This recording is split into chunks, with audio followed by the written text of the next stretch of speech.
From the quicksands of racial injustice to the solid rock of brotherhood, now is the time. Make justice a reality for all of God's children. It would be fatal for the nation to overlook the urgency of the moment. This sweltering summer of the Negro's legitimate discontent will not pass until there is an invigorating autumn of freedom and equality. 1963 is not an end, but a beginning. Those who hope that the Negro needed to blow off steam and will now be content will have a rude awakening if the nation returns to business as usual.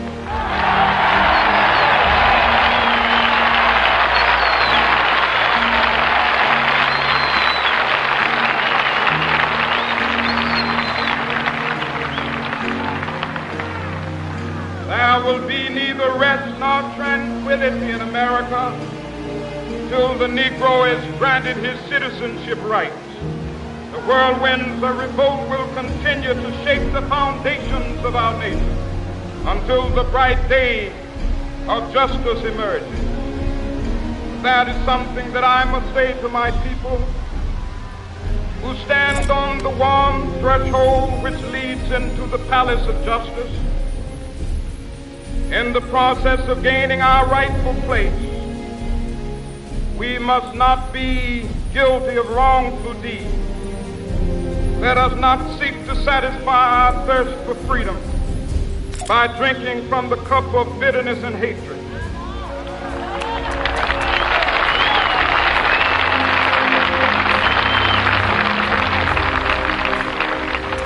We must forever conduct our struggle on the high plane of dignity and discipline. We must not allow our creative protests to degenerate into physical violence. Again and again, we must rise to the majestic heights of meeting physical force with soul force. The marvelous new militancy which has engulfed the Negro community must not lead us to a distrust of all white people. For many of our white brothers, as evidenced by their presence here today, have come to realize that their destiny is tied up with our destiny.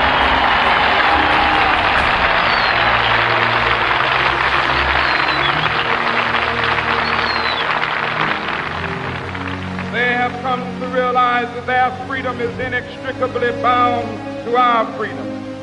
We cannot walk alone. As we walk, we must make the pledge that we shall always march ahead. We cannot turn back. There are those who are asking the devotees of civil rights, when will you be satisfied? We can never be satisfied as long as the Negro is the victim of the unspeakable horrors of police brutality. We can never be satisfied as long as our body is heavy with the fatigue of travel, cannot gain lodging in the motels of the highways and the hotels of the city.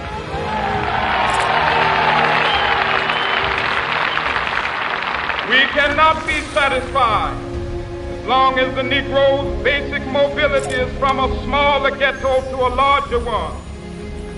We can never be satisfied as long as our children are stripped of their selfhood and robbed of their dignity by signs stating for whites only.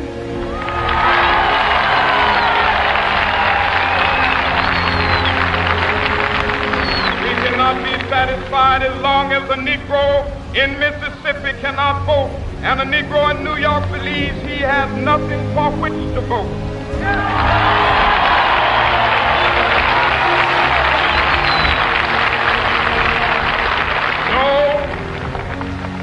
No, we are not satisfied, and we will not be satisfied until justice rolls down like waters and righteousness like a mighty stream.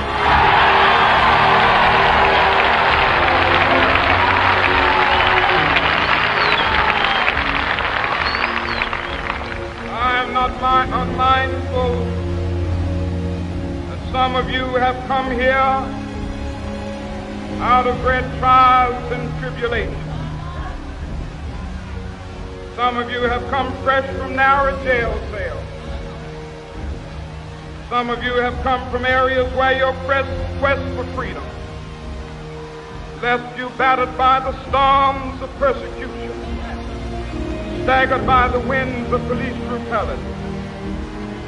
You have been the veterans of creative suffering. Continue to work with the faith that unearned suffering is redemptive. Go back to Mississippi. Go back to Alabama. Go back to South Carolina. Go back to Georgia.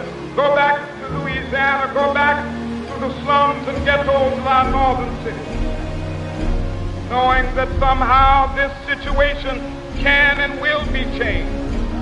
Let us not wallow in the valley of despair. I say to you today, my friends,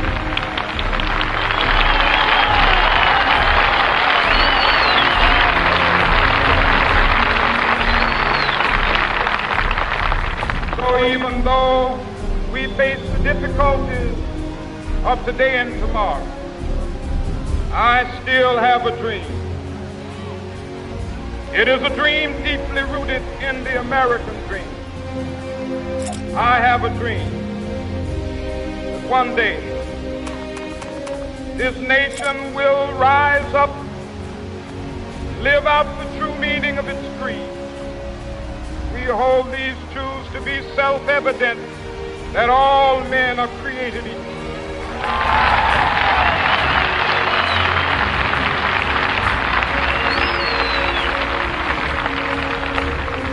I have a dream that one day on the red hills of Georgia,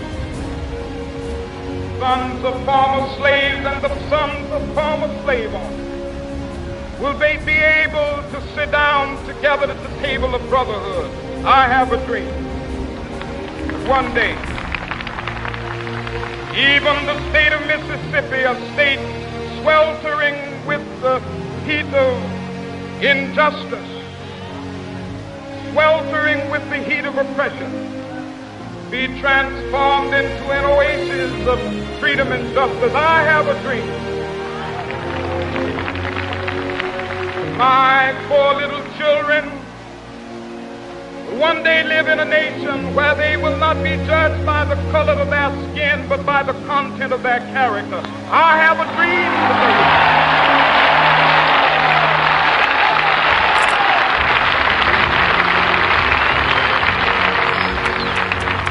I have a dream that one day down in Alabama, with its vicious racists, with its governor having his lips dripping with the words of interposition and nullification, one day right there in Alabama, little black boys and black girls will be able to join hands with little white boys and white girls as sisters and brothers. I have a dream today.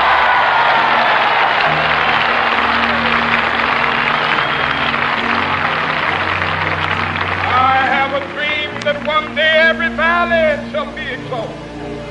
Every hill and mountain shall be made low. The rough places will be made plain, and the crooked places will be made straight. And the glory of the Lord shall be revealed, and all flesh shall see it together. This is our hope. This is the faith that I go back to the South with. With this faith, we will be able to hew out of the mountain of despair a stone of hope.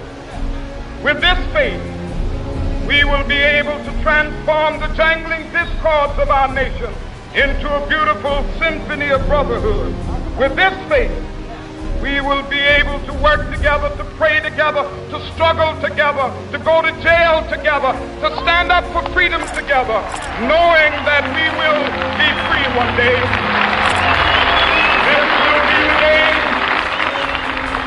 This will be the day with all of God's children be able to sing with new meaning, my country, tears of thee. Sweet land of liberty of thee I sing. Land where my fathers died, land of the pilgrim's pride. From every mountainside, let freedom ring. And if America is to be a great nation, this must become true. So let freedom ring from the prodigious hilltops of New Hampshire. Let freedom ring from the mighty mountains of New York. Let freedom ring from the hiking Alleghenies of Pennsylvania. Let freedom ring from the snow-capped Rockies of Colorado. Let freedom ring from the curvaceous slopes of California. But not only that, let freedom ring from Stone Mountain of Georgia. Let freedom ring from Lookout Mountain of Tennessee. Let freedom ring from every hill and molehill of Mississippi, from every mountainside. Let freedom ring, and when they happen, when we allow freedom ring, when we let it ring from every village and every hamlet, from every state and every city, we will be able to speed up that day when all of God's children, black men and white men, Jews and Gentiles, Protestants and Catholics, will be able to join hands and sing in the words of the old Negro spiritual, free at last, free at last, thank God Almighty, we are free at last.